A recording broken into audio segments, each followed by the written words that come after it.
We're live. Hey, welcome back to FUNTOWN, everybody. It's Tuesday for us. It's Wednesday for you. Hey, everybody's here. I'm here. Austin's here. Jess is here. Oscar's here. But we have a very special guest, great friend of ours, monster comedian in his own right. And he's got some other stuff going on.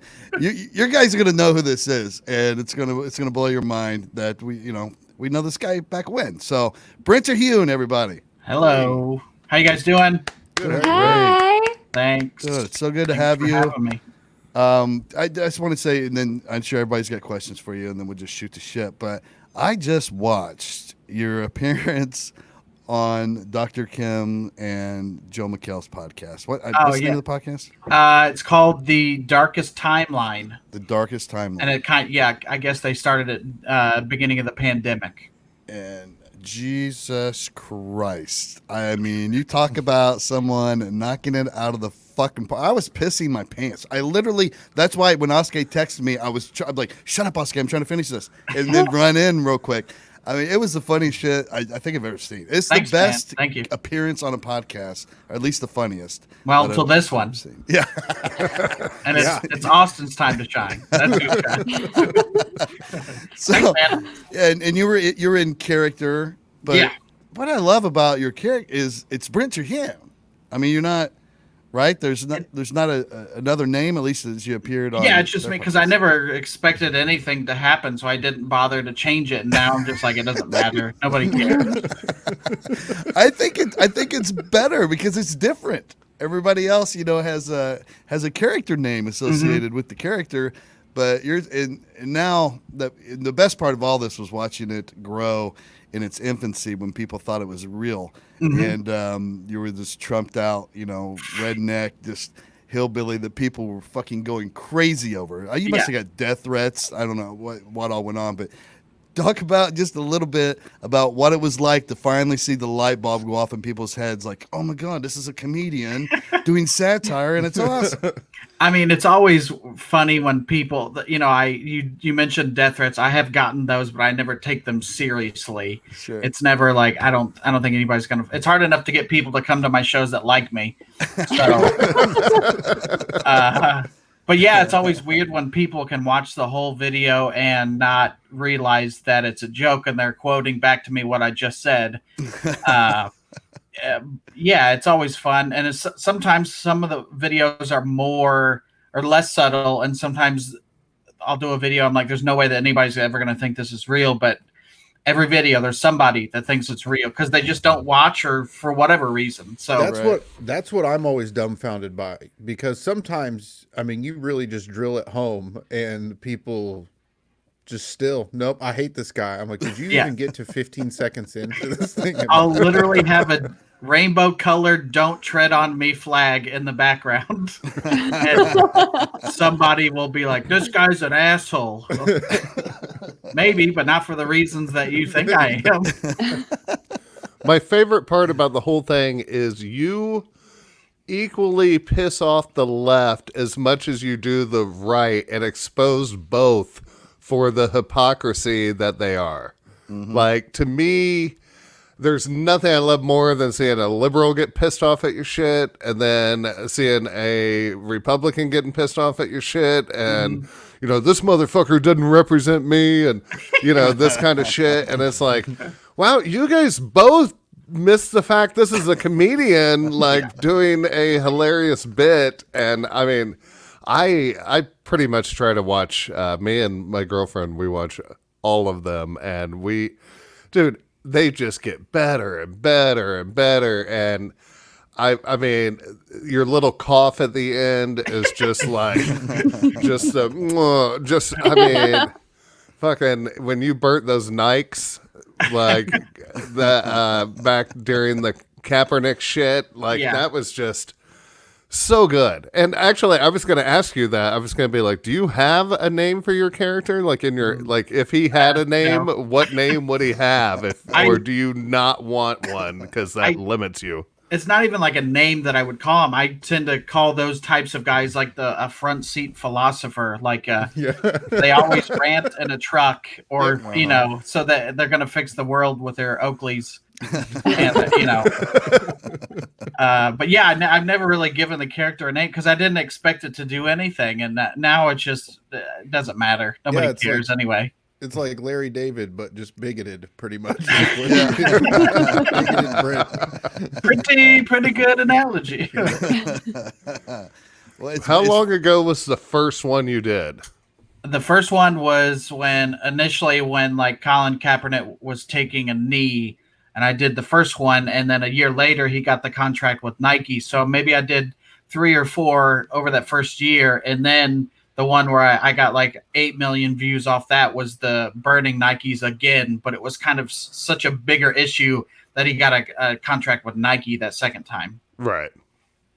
Now I want to know, at what point were you like, I got to turn off all these notifications on my views? At what point did you become such a big shot you didn't care about your phone lighting up anymore, and it became more annoying than anything? The whole just pandemic, I've had my phone on Do Not Disturb, and that's not even like I'm getting notifications, but if I see my phone light up, then whatever I'm doing, I stop doing that, and I'm doing whatever, answering some bullshit comment and not actually focusing. So it's been nice to just have it on Do Not Disturb and get caught up on all that stuff.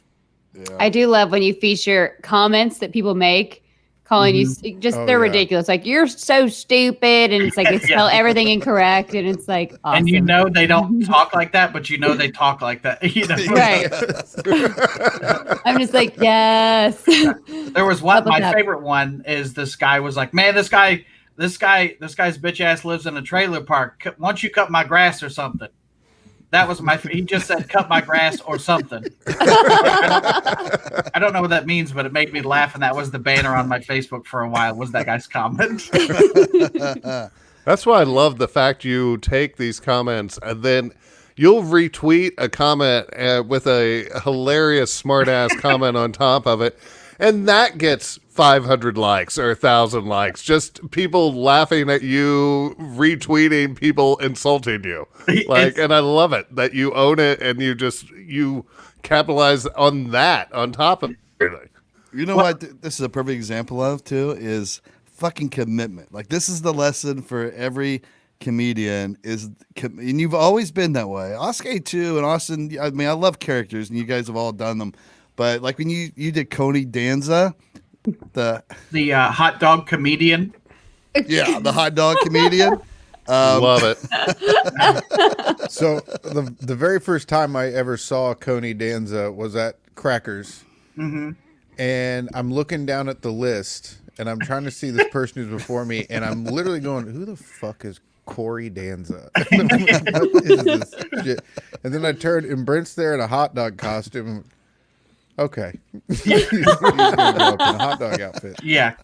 And recently, thanks to, not being able to do shows, I've done some of those Zoom shows, and I've always had to relearn the jokes because it's so infrequent to do that character. But if you have a tripod, you can just put the jokes underneath the camera. So I've actually kind of gone back and relearned some of those jokes and written new ones. Just for that, I can't really do it anywhere else. What am I going to do as a hot dog doing food puns? It's a small window. Guys, I got to go out for a second. I don't know, something playing in my headphones and I can't find where it is on the computer. So keep talking amongst yourselves. Awesome. This is professional. I'm going to go. No. I'm For those of you who don't know, now I get my claim to fame. I used to do a little internet show with Brent Terhune, 8-10 years ago? Like at the very beginning of podcasting, and I was going to school for radio, so we had access to a full real studio, and it was called the Interweb Pod Show. So it was kind of just us talking. And then every week you would have a funny story that made the whole episode.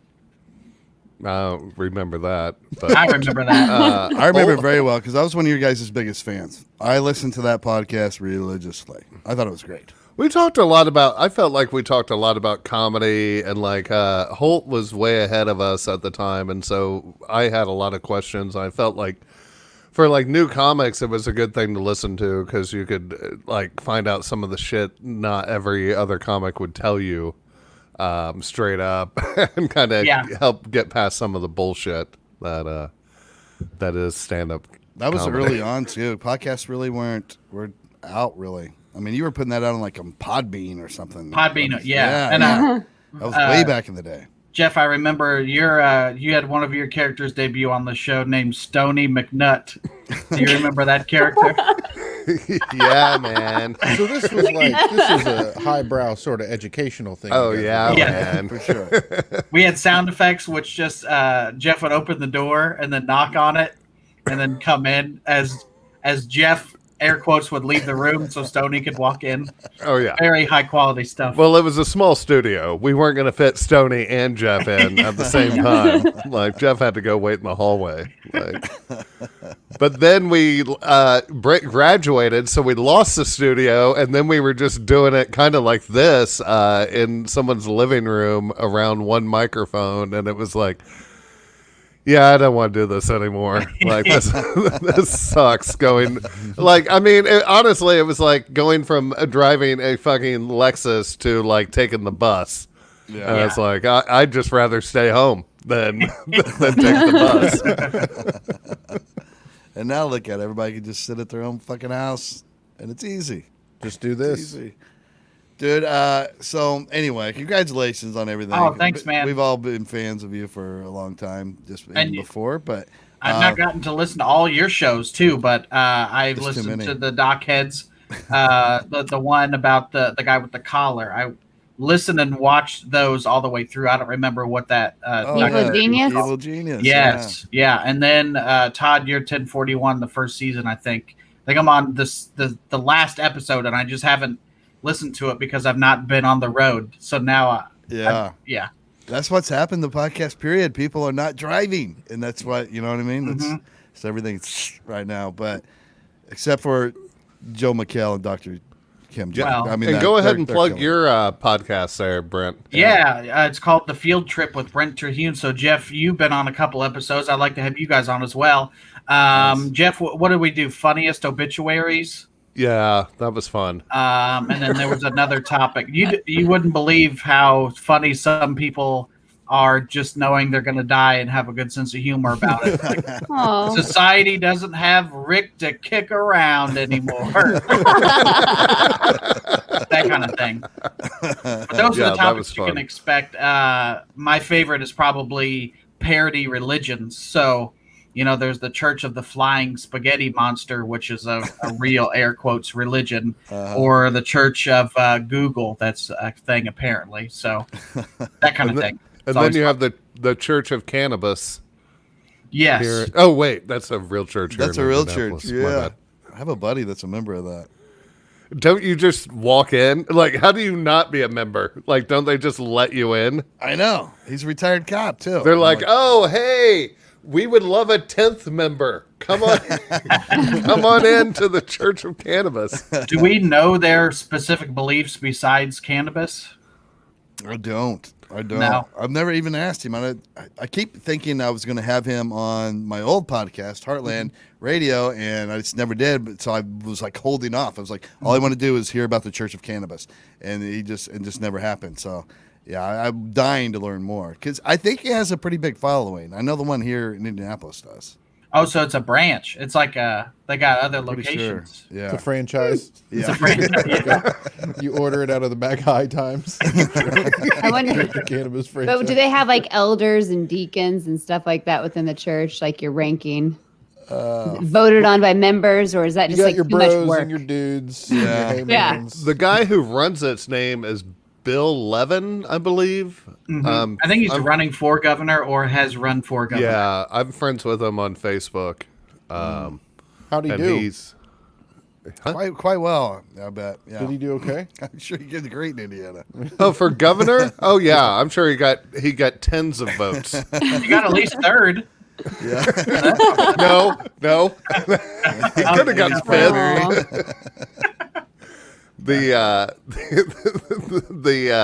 Never mind. Sorry, I was gonna say I couldn't remember. There's been a peacock running around somewhere in Indianapolis. They finally caught it. Really? But that peacock came in fourth, with 5 more votes than Bill Levin. So, and that's just going around knocking on doors. That wasn't any ad campaign or anything. Right. Shit. So, Brent, you don't smoke, right? No, not you. I'm not opposed to it. I'm Yeah. all for as long But you as don't personally do it, right? No. Yeah. No, I this quarantine has really upped my drinking, and that means going from 0 to every once in a while. Yeah, I saw you drink, I think, one time. Yeah, I mean it's Oskay has seen me drink, and we've discussed it on I think my podcast, but that was a bottle of watermelon vodka, I believe it was. Oh, really? Drank And a when whole when I fifth. say bottle, I mean the whole bottle, and then it was bad news. Right. Yeah. And that was the roughest week of my life last week. Last week, yeah, it was. But yeah, I'm not a huge drinker, but not leaving the house. You know, when you weren't even leaving the house, I was like, what else do I have to do? So it kind of turned into The Shining a little bit, but Yeah. we're back on track. I mean, I've always been a pretty good drinker, but this has really upped my game. Like I have a trouble getting drunk now with on beer. Finally, I'm like, I got to get start drinking some whiskey, or this is going to go on till tomorrow. So it's how bad it's getting. Like I drink way too much. I get this text at least once a week. Hey, on your way home, we're out of mixers. If that tells you how much we're drinking at my house. I've never gotten a text saying, "Hey, we need dinner." But I have gotten a, "We're out of mixers." If you're on your way what home, are these mixers? Are they actual mixers, or is that just what you guys call like Coke or whatever? yeah, I'll have a diet mixer. And we do a lot of lemonades and simply orange and Juice. yeah, lots of juices. Juice. We're juice based drinkers. Hey, the baby needs a mixer in her cup. Well, it's hard, man, when it's so hot right now. Like you go outside. I went out at like 10 this morning, and I was just sitting there, and I was like, I'm not gonna drink yet. I'm gonna be an adult. I'll wait till noon. Wait till I have lunch first, and then I'm just sitting there, and sweat is just you get that bead of sweat that rolls down your back and then down the back of your pants, and I'm like, all right, fuck it, I have to drink a beer. Like I can't sweat and not drink beer. That's stupid. You know what I mean? Like, What were you doing outside? Just sitting? I go out there to get ready. I had to record a podcast today. So That's my rule. If I'm not sweating, I can't drink. So I just had to sit in the sauna. I had to watch a documentary, so now I do it in my bar because I feel like, I'm outside, I'm using the bar, and it was just so fucking hot though. I got like halfway through, I had to go inside. Todd, do you think the bar had, this is hypothetical, had anything to do with more drinking going on? For sure. It's way more fun than just drinking inside in my stupid house. For sure. Yeah. Yeah, if you don't know Brent, Todd and Sean Latham gave Todd's shed a bar makeover, and to the tune of like 4 weeks. And Todd won't tell us how much.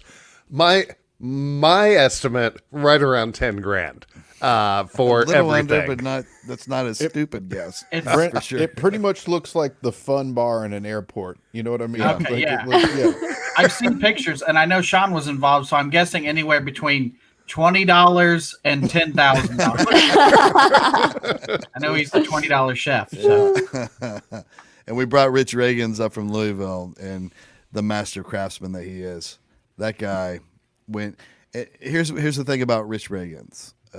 Great comedian from Louisville, very good construction wise. He's got the skills, but man, when he gets distracted, it's all done. You're done for the day. You get him talking about some kind of music he likes or something, and he'll just wander off. And the next thing you know, you're like, "Where's Richie? I don't know." And he's like, he'll go take a nap. He'll go spin off onto a conversation for an hour or two, and then you turn around and he's just gone. He's like our construction guy. Like we need him, and we're like, "What the fuck?" And he'd be in here sleeping. We're like, "What are you doing, dude? Sleep at night when we can't work."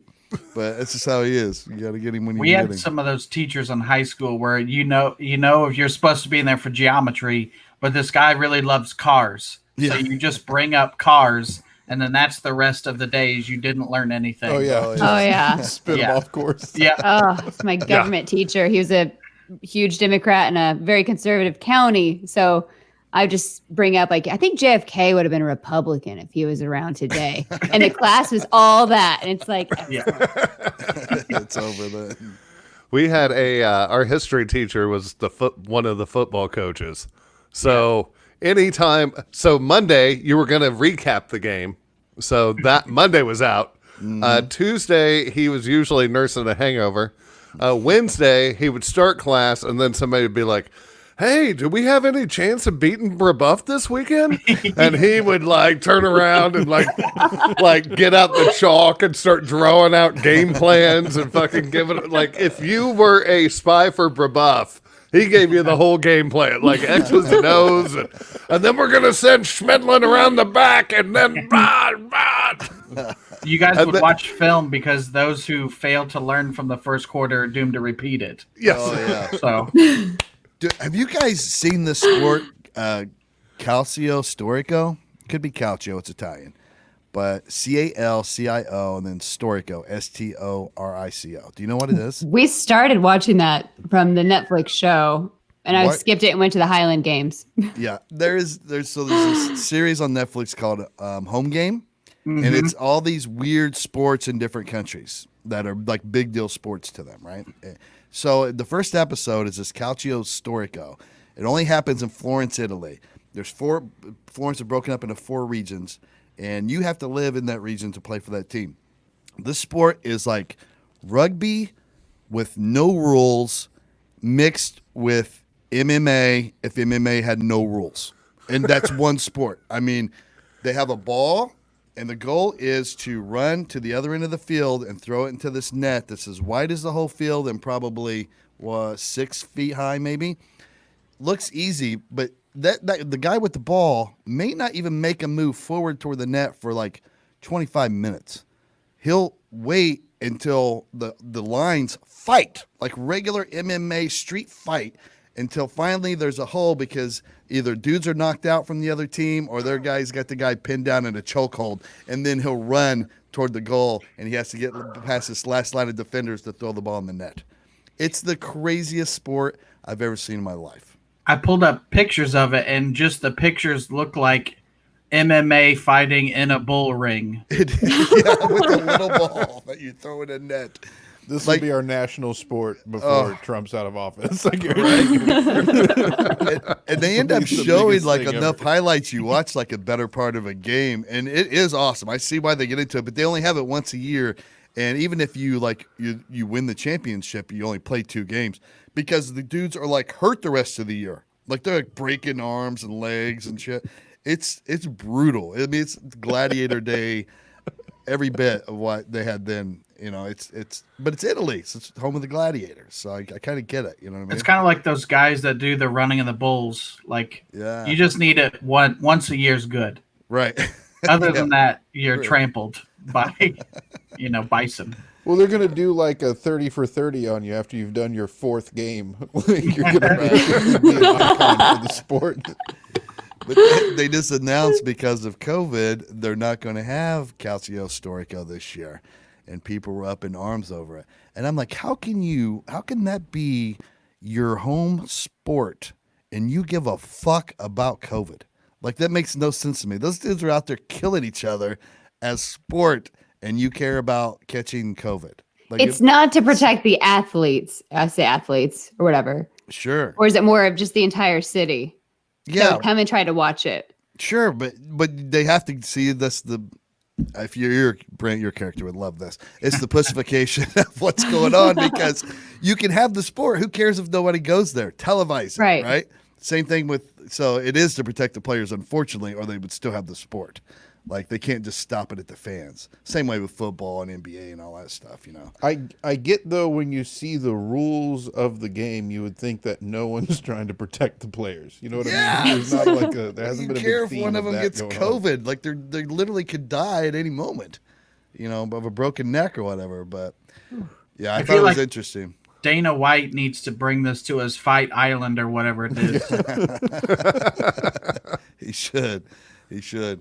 Yeah, I thought it was crazy. And then they have the other, like the Scottish games are pretty. I've seen those before. Though. I'm a big fan of those. They throw the big pole, Oh, I'd love to do carry it that. in their lap, and then they toss it end over end. How close is Dana White to becoming a supervillain with his Fight Island? I feel like secretive tournament on an island is just classic. I believe that's the beginning to Mortal Kombat, but don't quote me on that. Down towards back high kick. Yeah. That guy's got so much money. I'm just gonna buy an island. We'll just have Fight Island, and the fights will happen here. Fuck everybody else. We'll pay-per-view it. Like he's that guy. He's got to be one of the smartest dudes in the world. I think. Him and I would like Brent to Terhune. see Elon Musk and me and Dana White have some kind of billionaire battles. Right. I don't know the rules. Obviously, you have to sponsor your own Calcio Storico team or whatever it is. Or it's every kung fu movie where you have to go to the corners of the earth to find the best fighters, and then then if you lose, then you're put to death in the middle of the ring, and that's incentive to not lose or something. Absolutely. I just think Go ahead. Dana White just fighting other successful people, like some sort of comedians in cars getting coffee type thing, where you just go there and he asks you questions while beating the shit out of you.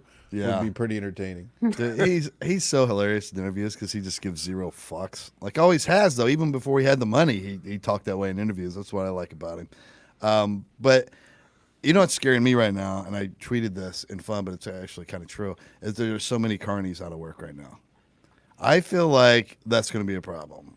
You know what I mean? You have that many carnies. When a carny, they get together and they're all desperate at the same time, some bad shit's going to happen. They have no Halloween houses to work in the fall. They got no state fairs or county carnivals to work in the frickin' summer. Some bad shit's going to happen. Has there been a carny documentary of that lifestyle done yet? No, it should be. Of like, off season? It would Yeah, because it goes from carnival season to end of the fall, then you're probably working Halloween and then Christmas, and then maybe have a few months off before it gets warm. I think they all literally go to Florida. There's a city where they're known to like hang out. Wait, there's Kissing a me. carny city in Florida?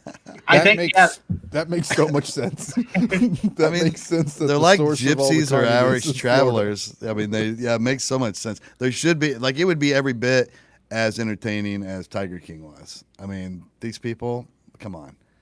It'd be like a mobile Tiger King or Wonderful Whites of West Virginia. Yeah. Kind of Well, a hybrid I mean, of the two. Look at Tiger King. That's basically just a carnival without the get up and go. It's just a carnival without any hustle. Is basically what he's running. And they were kind of on the road doing that mall tour with tigers. Yeah. So at one point in time, they were a traveling circus or carnival, really. I mean, And they did go to the Anderson Mall, Mounds Mall. that's right. You were there. I was like, I want to pay, but I don't have money because I'm poor. But I wanted to pet a baby tiger. Man. Dude, I grew up with a dude who became a carny. That was his life choice, and he he was like 2 grades behind me, and his brother was in my grade. And I played little league with this dude. Like my dad always had to give him rides to practices, so I know him pretty well. And then you catch up with people a few years after high school. And he was living this carny life, and he was awful proud of it, man. He was telling you about all the places he'd been, and all the rides. He was moving his way up in the rides, like he's running the Tilt-A-Whirl now or whatever. Next week it's a zipper if I play my cards right. Oh, yeah. and then I didn't see him, for some time. And then I saw his brother, and I'm like, "Hey, Dale, how's your brother Tom?" And he's like, I was like, "How's the carny business?" And he's like, "Oh, well, guy's head blown off in a Russian roulette contest." And I was like, "What?" What? True story. Yeah. I was like, wow, well, that makes so much sense. Okay. What? Yeah. This Hey, took a don't get all hard- fucking scared of left. somebody getting shot playing Russian roulette. That's the carny lifestyle, guys. Well, Accept he was it. Don't he freak was out. using a 45 automatic, so what did he expect? You can't shift rounds in that magazine, Bob. That's like a weird. There's got to be like an underground fight club around carnies too. I can imagine. I kind of was proud of him for a moment because he had some awesome stories, and he's still young. You're like, He oh, still fuck, has an 24. awesome story. Yeah. That's the most awesome story I've ever heard. Right. So he wins. Oh, buddy. Did you ever have any of those stories, Todd, of being a cop, like Russian roulette stories besides that one? No, I've never I've only seen it in movies and stuff. I didn't know people really did it. And that's why it threw me out. I'm like, what? And he was like, oh, yeah, I guess they played it all the time after they tore down the tents at night, whatever. And I'm like, oh, my God. Play ring toss. Well, for Ring like toss. money, I mean, it's like gambling, right? They would have you seen that movie, the Russian roulette movie, where it's like an underground circuit or whatever, and I assume you can make a lot of money at it if you're really good. You're really good. It's pretty much all luck, though, Jess. I don't want to ruin it for you. There's no skill, but the veterans are amateurs. Yeah, Not like the Price is Right wheel you have to spin to hit the 100. Do you think they rig the gun like they do the rest of the games? If you play it right and you play it long enough, one of you's going to get their head blown off, right? But I guess the idea is somebody always backs out before it gets that far. So. I mean, because that's one where it's like there's no real strategy. You just kind of luck of the draw, right? I mean, yeah, because you spin the chamber, you don't know when that one round's going to be. I didn't even think you could not go through with it. Yeah. That didn't even dawn on me as an option. Every time I see it in a movie or show, the guy has to do it. Right. Theirs is a little more civilized, Austin. They can. It's 4 rounds in there. I know it's 4 a empty rounds. They Russian can be like, roulette. hey. It's not some weird, Yeah, it's not some weird thing. drug-fueled crazy murder game at all. It's a refined experience. Yeah, meth and everything involved. What a crazy lifestyle. I gotta turn that off. I can't imagine playing Russian roulette and what got you to that point. I mean, what has to go wrong for you to be doing that? Where that was your thrill, because sports betting wasn't good enough.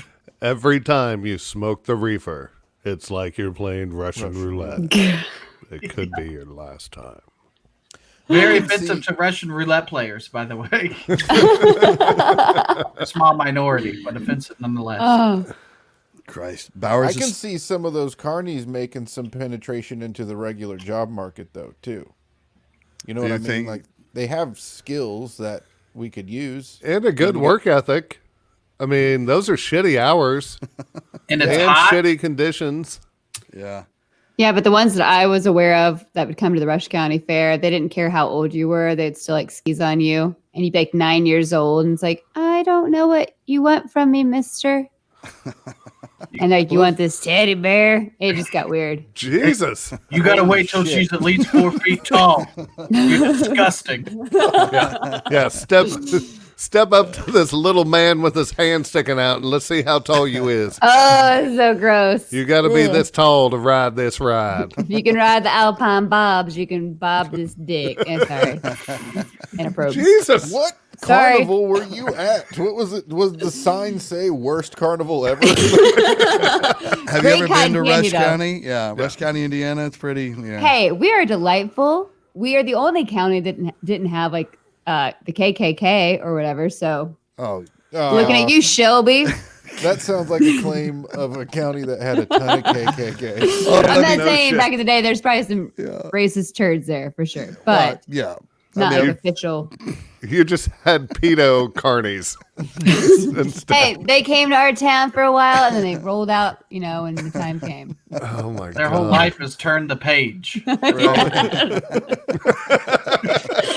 was trying to think of it. Oh, God. Jeff, did you spend your childhood going to those Catholic festivals? Oh God, yeah. Yeah, I did too. That's what I was going to ask is, do they start out at festival and then, or do you start out at Walmart parking lot and then work your way into the festival circuit, get on the Catholic circuit where you're just hitting all the churches in the Midwest and, on the coast and shit? I think there's a Catholic circuit. Yeah, there has to be. Yeah, because every church has one. I mean, holy shit! Look how many Catholic churches there are. I totally forgot about this. Those things are great, though, too. I live near St. Joan of Arc, and they have a big thing every year. Yeah.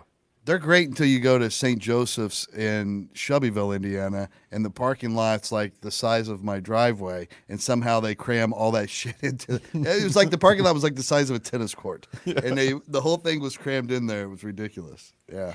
I remember the actual group that came to the schools I went to, and it's I don't know if I should say it on the podcast, but I pulled up their website, Poor Jack Amusements. Yes. And they have their events listed. So there's two, so you could theoretically follow this carnival around and ride the same rides in different locations if you wanted to. Nice.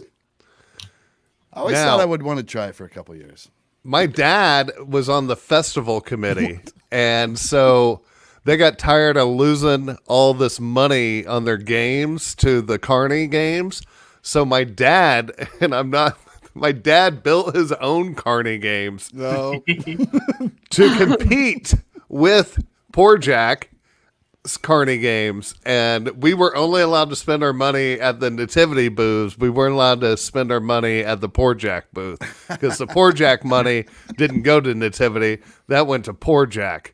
But the money so my dad actually made like a booth with like that had guns. like metal shooting targets that you would shoot with like a cork gun, and nice. he made like a skee ball ramp and a couple other games, and they were homemade games. You know what I mean? Like, my dad's an engineer. They look nice, but they look like a dude built them in his garage.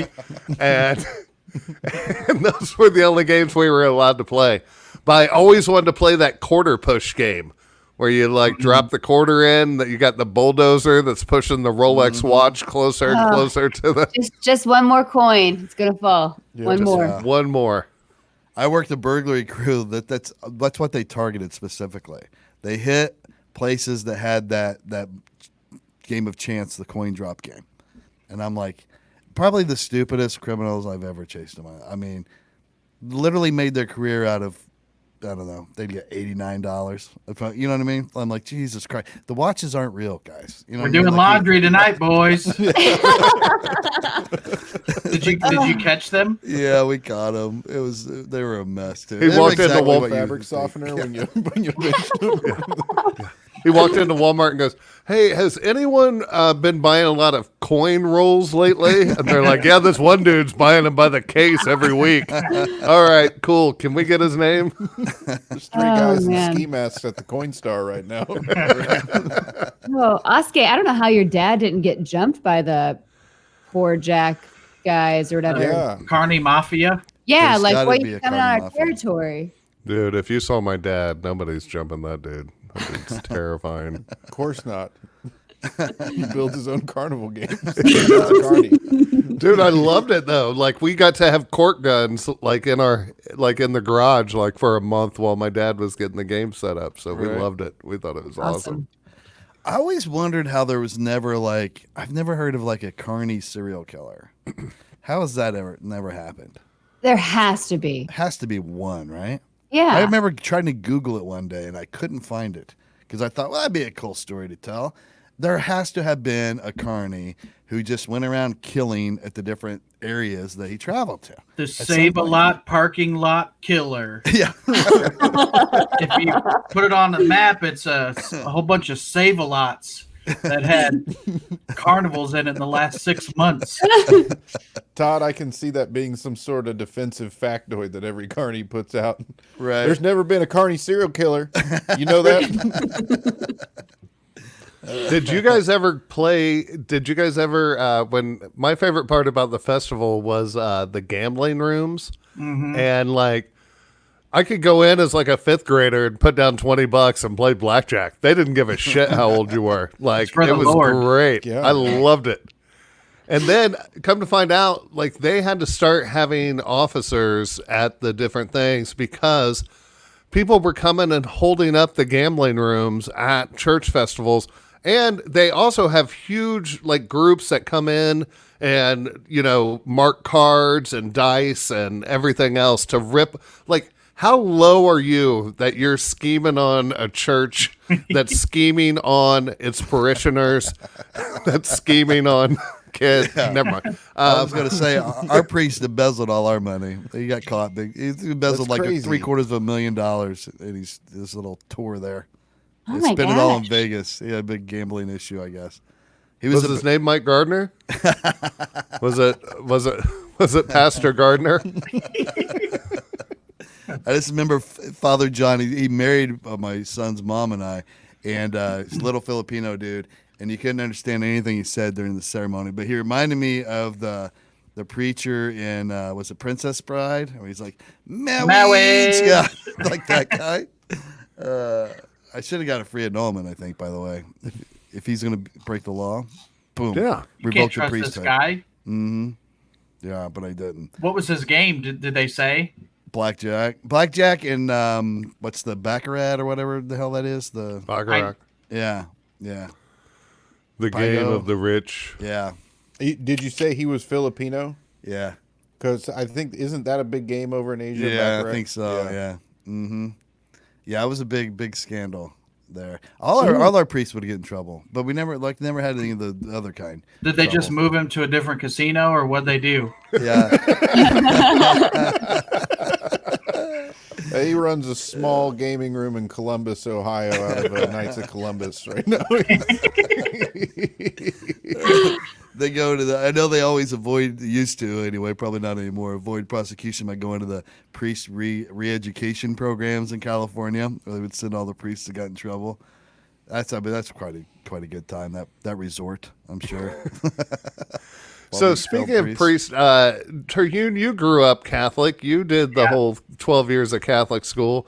Now that you're all famous and shit, have any of your old Catholic school cohorts looked you up and been like, "Hey, I saw your videos. Like, oh, it looks like you're turning into something." Looks like you turn against the Lord. Not really, because with Facebook and stuff, that it's so weird how you don't even have to look up people. You're like, nobody's ever like, "What happened to Robbie?" You're like, "Oh yeah, he's working that shit job," as everybody knows.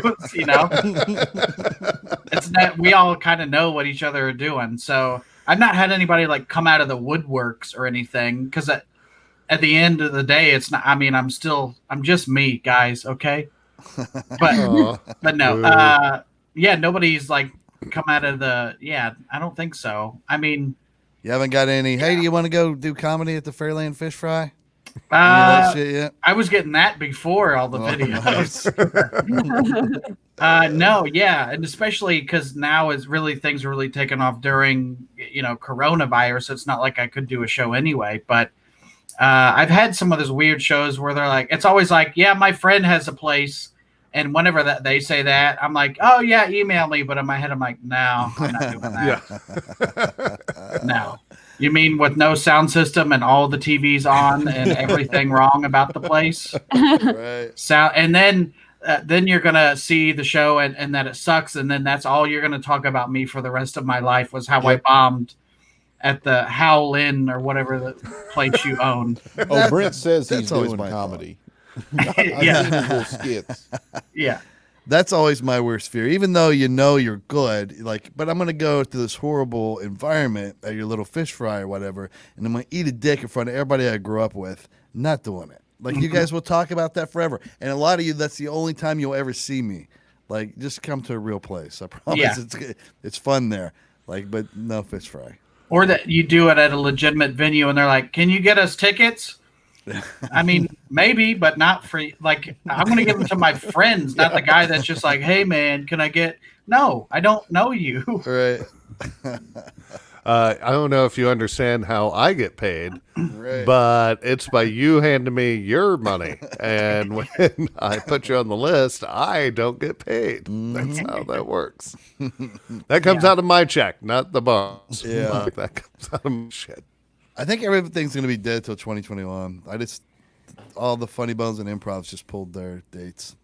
That's kind of. I was checking websites to see if they were still going. So I'm not really I'm not really booking anything for this year anyway, because it'll probably get moved. Yeah, that's why. Mine got moved 3 times with them, and then finally it's we're just going to put it back in 2021. We'll just revisit it into 2021. I'm like, all right, good. It's better than you just every month. Hey, we're going to move it back to the next month. You know what I mean? Yeah.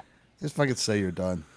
It looks like some of the outdoor shows are doing decent, I guess. I hate performing outdoors, so I'm in no hurry to get on that stage anytime soon. But I mean, for those people that need that that money and stage time. I think they're digging it. I would One of rather the- do a stream show than I would an outdoor show. Yeah, at least you don't have to leave your house, you know. Yeah, those. One of the last shows I did before, coronavirus was at a resort, and I get there and it's a campground, and there we have to wait for everybody to finish playing bingo under the shelter before they come to the stage, and there are no chairs. So what they do every year is everybody sits on their four-wheelers and golf carts, and you perform there. And we were supposed to do 2 shows, and they're like, be clean, because they're kids and old people. So there's literally like 6-year-olds running around to like 80, and it's like pitch black in the audience, and you can tell when somebody doesn't like the show because you see headlights turn on a four-wheeler, and then it's start up, Nice. and they're not quick about exiting. They're just talking to each other like, I'll see you back at the campsite. All right. I thought Nice. comedy's supposed to be funny. Like, How You just many? invite them on stage, and be like, you come here, sir. Come here, Yeah. Ralph. You try it. No, that's the worst thing you can do is give an audience member a microphone. Fuck those guys. Yeah. How many people were at this show, Terhune? probably like 50, and we're supposed to do 2 shows, and they're like, yeah, we'll just cycle in the next audience. But then nobody left, so it was the same audience. So we had to go back up and be clean, and that, like, you would do a joke and they're like, be clean, and then the audience members would be like, fucking A, like they're just dirtier than you. There's one person at the venue who wanted it clean. Everybody Yeah. else wanted the real show. Yeah. Yeah. And like, it was my friend Kevin who booked it, and he's a really funny comic, but he has the stick. He's a blind guy. He has the stick to walk around, and he goes up first to host, and they're heckling the blind guy. Oh, jeez. So you can see how it went. And Yeah. I would go back if they asked me. But I did an outdoor gig last year as a fundraiser up in Delphi with Jeff Bodart and Greg Warren. And it was like on a stage that was like a flatbed truck that like folded down into a stage kind of thing, like a box truck that had a stage inside of it that folded out. supplied by Carney's, I'm sure. Yeah, and we're supposed to take the stage at like 7. Well, we get there at like 6:30, and they're on the program of, I don't know, 3:30 in the afternoon. Like they're 4 hours behind on their schedule, and there's like 3 musicians that still need to play before we go up and do our thing. And this is, I don't know who this fucking asshole was, but he went up and he insisted on doing his entire 45-minute set on his guitar. Like he was not, he didn't give a shit that we were behind schedule by 4 hours. He was not going to come off his time to save. So by the time we got up there, yeah, it's pitch black. But I had a few jokes that didn't go over, and I heard actual fucking crickets. Like in nature. Like it was the weirdest, funniest thing as I just sat there in dead silence, and I went, oh my God, actual crickets. This is fucking great. Oscar, were you on that show that Stites threw out at that winery that one time? Was it outside? It was outside. It sounds familiar. Down toward Bloomington, Indiana. Oliver? No, it was, yeah, not even a good winery, by the way. It was like a knockoff Oliver. But I did it, and Stites was supposed to headline it, and then I was supposed to just MC it, and then there was a feature, right? 3-man show. And we get there, and there's like 8 people, and they're so spread out. There's 2 people in a lawn chair closest to the stage, and they were like 40 feet from the stage. And there were 2 people over here in a lawn chair about 60 feet away. And the rest of the people were spread out like 2 to a car. Like 8 people total. Half of them were in cars. And I'm like, Jesus Christ. So Stice shows up, and he goes to look what's going on. He comes back, and he goes, all right, I'm not going to perform. So you guys just do a 2-man show. He's like, Todd, you're going to feature. And whoever this was, headline. I can't remember who it was. And it was the worst thing I've ever done in my life. You're supposed to be clean, and you could hear like little kids would run and just cross the little meadow that you were performing in front of, and then run off into the trees again. Like every 5 minutes, here come a new pair of little kids just doing their own thing, and nobody else is paying a fuck attention to anything, and you're just talking to no one. Like, and they were probably the youngest people there. I don't even know who belonged to these little kids because there was no one watching the show under 80 years old. Not a one. Oh, jeez. The worst thing I've ever done in my life. And ever since then, I had this like fear of performing outside. I'm sure there's better experiences, but it just stained my soul. Like, I'm never going to do outside again. That's one of those where I would have just looked at the other comic and been like, "You going to bail? Let's bail." Let's bail. And then just I'll leave. quit and quit. If you weren't counting on the money, if there was no money, I'd just be like, "Yeah, we're going. Don't tell anybody." That's what I would have done. I had a show last year that at showtime there were 0 people in the thing. The guy's like, "Let's give it a half an hour." I'm like, "Okay, well, if no one's here yet, nobody's fucking coming." So at showtime there were 2 people, and he goes, "All right, let's do this shit." And I'm like, "Fuck you. I'm not doing this shit. You can't pay me enough. You aren't paying me because I'm on a door deal. And give these people back their money and fucking let's leave." Yeah. And so I walked up to the people. I go, "Hey, I'm not doing this show." And they're like, "Thank God." That would have been so awkward. We did not want to sit here and just have the 3 of us. So I'm like, "Thank God." Here. I'm never coming back to your town again, but thanks for coming out. I appreciate the support. Here's a CD. Let's get the fuck out of here. Please tweet that I killed. Yeah. Let's take Sold a out selfie real show. quick. Yeah. I did a show with a mutual friend of ours, DJ Dangler, and it was a Halloween festival. And we get there, and it turns out we were supposed to do a set at like 4:30, and nobody said anything. We thought it was like nighttime shows. But we're outside on the lawn of the courthouse under a tent. And the first night we're on stage and they don't have a mic. They have the lapel mic that we're just holding by our mouth. And I'm on stage and it's like Friday night, and the high school band starts marching down the street behind me. While I'm on stage, so all I can do is just acknowledge that there's a full high school band behind me. Then the other night, it was literally like 8 people, and there was some kind of group. They brought these people out, and they're all like paraplegic. I don't like handicapped in chairs. And they're all sitting in the back, so we're trying to perform for them, but they're not giving us anything. and then there's like a guy that's like clapping, and again, we have to be clean, so it's not. Right. You already cut out some of the jokes. I had to do a certain amount of time, and then it was just like little kids running in and out, and it was just the 2 best gigs I've ever done in my life.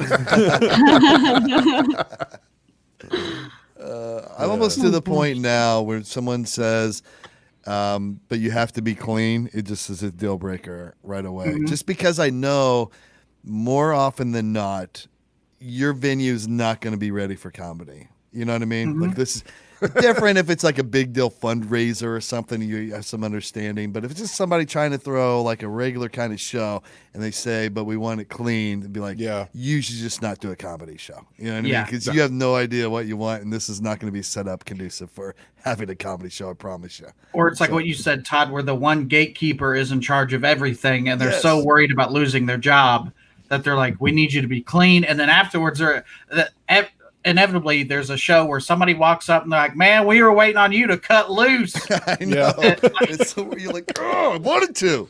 I wish I could have cut loose, sir. But can you call him out on stage and be like, "Well, I was told I have to keep it clean." So, and then if the audience is like, "Boo, be yourself," you're like, "Eh?" Yeah, and then I've done that before. Peer pressure, and the whole audience was like, "Yeah," because I go, were you guys wanting a clean show? Because this wasn't working out. And I'm like, and they were like, "No." They started bitching about it. And then I said, "But she said this is going to be a clean show." And they were like, looked at her and she was like, "It is going to be a clean show." And I was like, yeah, here we go. Now I know the dynamic. think. I'll do a clean show, but I'm going to put a 1 on in front of whatever I normally ask for money-wise. Yeah, right. If I'm going to do it, I'm getting fucking paid for it. I'm not. Yeah, if I'm going to be miserable, it's going to pay very well. Or just do the same joke, but just say, hey, instead of this, I'm going to use this word, like meatloaf. Right.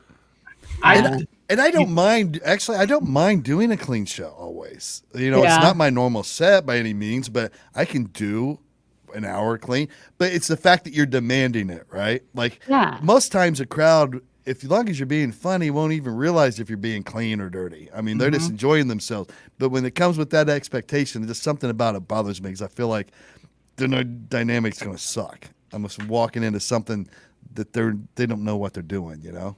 Well, it's like if they're like, hey, here's all your tools, but don't use a hammer. Right. We don't like hammers here. Like, I wasn't going to use the hammer, but I would also like the opportunity to use this hammer if I wanted to. Right. If possible.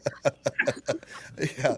Like you don't have the ability to shift gears if what you're doing is not working. You just, we got one track here, one lane. That's it. Austin, what's your best outdoor gig? Oh, man. I think I've... Or just horrible gig? Oh, well, outdoor gigs, I haven't really done too many, and they've always been like kind of just a long comedy ongoing train so the crowd knew what was going on. Oh, like a festival or something? Yeah, but worst gigs ever would be, did a show for 4 people, 2 of whom were like blackout drunk. So that was very special. It was 2 couples, did not know each other, and each one of them had one of their spouses just hammered ass drunk. And they got sat right next to each other. I thought they were a group, and they weren't. And so about halfway through our show, they start arguing with each other. The 2 women started going at it. So that kind of, we're like, oh, this is kind of crazy. So we wrapped it up. I think the headliner ended up doing 5 minutes because these couples were literally screaming at each other. And it was the women that were drunk, right? The women were drunk? One of the women was drunk. So the drunk woman was being a problem, and the sober woman was yelling at her. It was okay. Yeah. And then the week after that, do a show for 6 people in Ohio, and it was 3 brothers with their wives, and they all had beards that were different lengths, depending on where they were in like the age of the bird. Like, like a redneck three little bears. Like cell phone bars for beards. Yeah, exactly. So that was pretty. They were actually a bad crowd. 6 people. I've done worse. I've had worse crowds of 100 people. You know. Is there any better feeling than when you do a show for like 6, maybe 8 people, and it just goes fucking awesome? Don't you feel better about those shows than if it were 400 people that loved every second of it? It's a new challenge, you know. Yeah, it's just something that feels different about it. I'm like, oh, that's really cool. It depends on if I'm featuring or if I'm headlining. If I'm headlining, I'm usually really upset that there's only 6 people there. Because it affects the your whole pay. time I'm like, well, I'm never getting booked back here again. But if I'm featuring and it's not my fault, I don't give a fuck. I have a fun time with it. But if my name's on the marquee and there's only 6 people in the crowd, it's a rough night for Jeffy. That's true. I didn't think about that because it comes with the pressure of you were supposed to bring people. Yeah. Even though I've never been to Ottawa, Michigan. Yeah, it's all up to me to pack this fucking place. It's always like, oh, you should have been here last week, man. But this week they're letting everybody get their boats out this weekend or something. Yeah. Well, it's the T-ball parade tomorrow, and so everybody likes to get a good night's rest because they get up early the next day. I opened for the Impractical Jokers, who, like, full disclosure, I just met them briefly, but they were super nice. But I was supposed to do 10 minutes, and in this big theater of like 2,500 people, and the marquee says Impractical Jokers. It does not say Impractical Jokers and Brent Terhune. Nobody cared. So I walk out on stage, and I'm like, "Hey, everybody, thanks for being here." And then somebody goes, "You suck." Just right away. Yeah.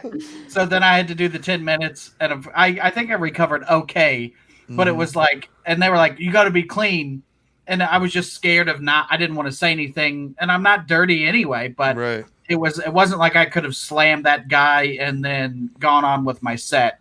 Now I would have done it because it wouldn't have mattered, you know. Right. But yeah, that's one of my favorite stories because it sucked, but it was also, if I was that guy's friend, I'd be like, dude, you're so funny. Like, you're not that guy. Derek zinged the fuck out of this comedian. You should have seen him, man. He didn't even get into his jokes. He just let him have it. The crowd was loving it too, man. The crowd was like, yeah. Jokers. I felt like I was on that show, actually. So.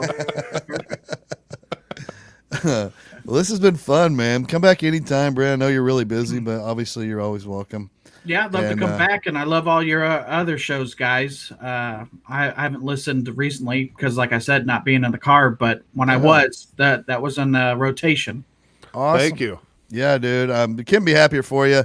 You're killing it. Everybody, if you don't by chance know who Brent Terhune is, you can find him on all social media at Brent Terhune, BrentTerhune, and you'll see what we're talking about because he's crushing it. It's the smartest. The brilliant thing about it is we explained earlier what the character's about, but it only works because the writing behind it is so fucking smart. That's Thanks. the only way that shit works, right?